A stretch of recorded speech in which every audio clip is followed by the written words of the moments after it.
You know what you're describing? Funerals have always been, and quite rightly so, solemn occasions because people are sad that they've lost a loved one. But it's almost as if when they come here, it is very much what we refer to more and more these days as a celebration of that person's life.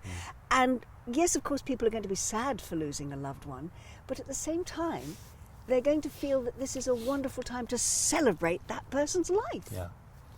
Some of the funeral services we have are just amazing. You know, because there's no real time restrictions at all, we get... let me take to lockdowns. Okay, so in the pavilion we have kind of larger services, but in lockdown it really focused on how important these occasions were for families.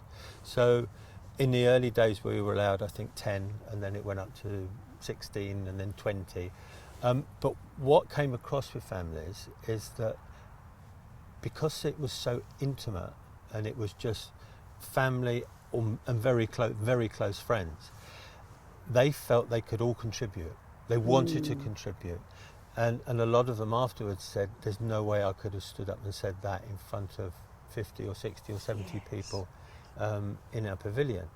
And some of them were so touching. It was remarkable. We had a mum and her son who was about 11, a chorister, and they sang Panis Angelicus together, just in harmony. No music or anything. We had 2 teenage granddaughters at their grandma's grave, as singing hymns in harmony. You had young children reading poetry they'd written for their mum, and it was just amazing. I was in tears a lot of the time. Yes. It was such a privilege to be there. Yeah. And it really focused on how important that funeral ritual is, and without one people can grieve for years afterwards. Yes. And so yes, graveside or in the pavilion, it really is the start of something, their relationship with Clandon Wood, especially the children, because they're going to be visiting here for years and years and years. That must give you and the staff here such pleasure, but more than that, a feeling that what you're doing is right. Yeah, pleasure doesn't cover it. It's just amazing the feelings you get from doing what you can do here.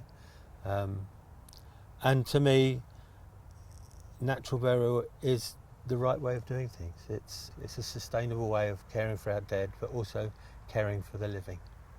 It's easy on the eye, it's kind to our hearts, and it's gentle to our world. Simon, thank you. Thank you.